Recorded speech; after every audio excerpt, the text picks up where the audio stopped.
大家好，我係豬隊長。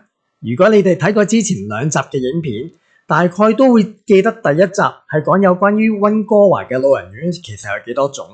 第二集講咗4間比較多香港老人家聚居嘅護老院。咁今集將會解答好多人心裏邊嘅疑問。好多人睇完頭2集，心裏邊會問，究竟要咩條件先符合入住政府嘅安老院呢？而另外有啲乜嘢嘅收入限制呢？加上每個月大概要俾幾多錢院費啊？今條影片我會用最簡單嘅語言，唔轉彎抹角，一次過同你解答清楚。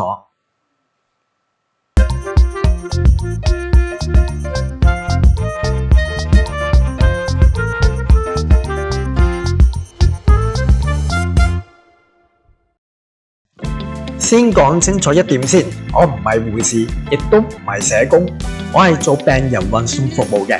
平時接觸到好多長者出入老人院同醫院，亦都接觸到好多佢哋嘅家屬，所以我去過好多唔同類型嘅護老院，有好靚嘅，亦都有好普通嘅，有華人居住多嘅，亦都有本地人居住嘅老人院，更加有法國人聚居嘅老人院、瑞士人聚居嘅老人院、德國人聚居嘅老人院。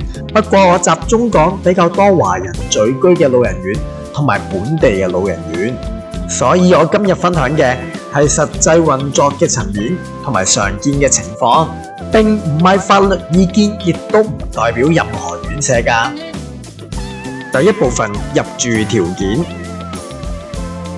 首先唔係你想住就有得住，好多人以為有錢就有得住，但事實係政府資助嘅老人院一定要經過評估，主要條件有3樣。第一樣嘢，年齡，一般係65歲以上，有時會喺特別情況之下提早俾人入住。第二個就係身體同埋自理能力啦，老友記係咪需要24小時照顧呢？佢自己行唔行到先？有冇認知障礙，例如失智症咁啊？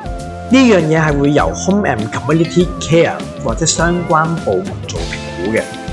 第3樣嘢就係要排隊輪候啦。就算你符合晒啲條件，都唔代表即刻有位，就係要慢慢排隊。另外語言需求，例如想特別入住講廣東話多啲嘅老人院，咁就會影響到個輪候時間啦。指定某一間老人院更加係會令到成件事排得更加耐嘅。如果佢派到一間護老院或者老人院俾長者，而你哋或者係長者係放棄咗或者唔揀呢一間老人院嘅話，對唔住啦，咁係要再由頭再排過嘅。呢個亦都係解釋咗點解咁多華人或者廣東話嘅院舍係特別要排得耐嘅。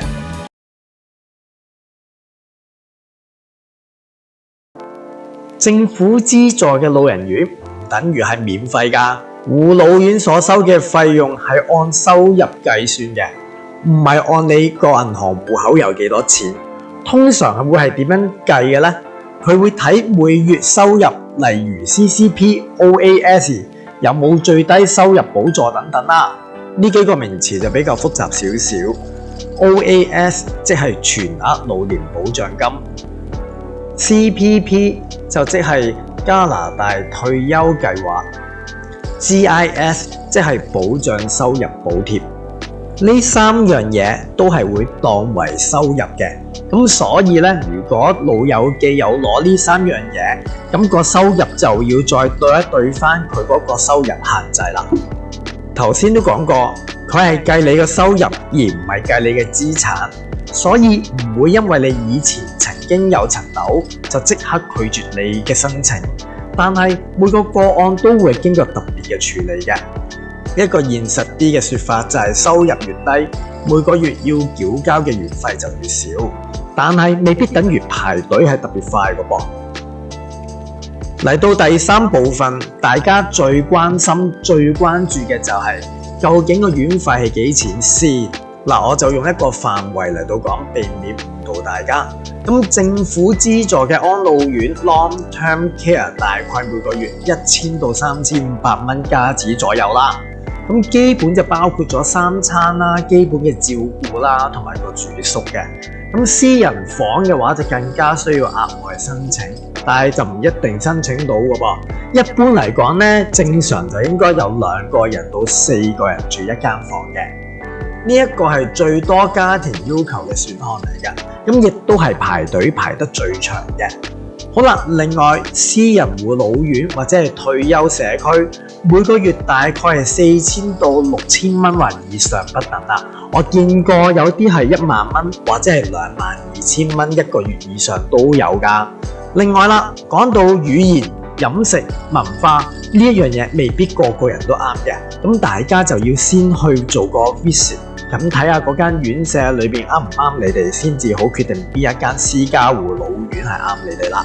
基本上咧，私人安老院咧都比較多空缺嘅，因為貴啦，咁所以咧好多時都可以即時入住到嘅，但係長期居住就造成好大嘅經濟壓力啦。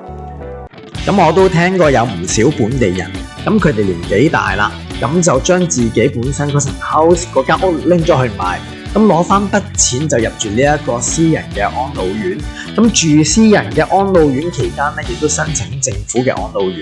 咁樣嘅話，咁佢哋就可以短時間有一個私人嘅安老院做個緩衝啦。咁喺未等到政府安老院之前，都有一個私家嘅地方住先。當排到政府嘅安老院啦，咁咪退咗呢一間私家嘅護老院咯。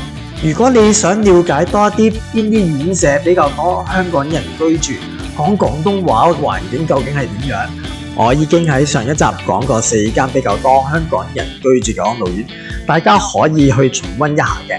好啦，等我總結一句，入住條件咁睇你嘅身體需要啦，費用咁當然係要睇個收入啦，但係就唔係睇資產嘅。最後最難嘅永遠都係一個字，等。如果你或者你屋企人正遇到呢個問題，唔係淨係得你一個人遇到呢個問題嘅喎，成個加拿大嘅社群都面對人口老化呢一個嘅問題，好多人都係煩惱緊究竟係點樣安老嘅。而你又有啲咩計劃，又或者係你又有啲乜嘢計劃為屋企人準備安享晚年呢？下一集我將會轉一轉話題，不如你話俾我聽，你係想聽下喺加拿大遇到天然災害，我哋點樣去應對？又或者係我做病人運送服務途中喺馬路上都遇到唔同嘅事同埋嘅駕駛分享啦，期待住你話俾我聽，你哋想聽邊一類型嘅主題。如果你中意我哋嘅 YouTube 影片，請你 Like、Subscribe 同埋 Share 啦。如果你哋想第一時間收到新片嘅通知，咁記得撳埋呢個鐘仔喎。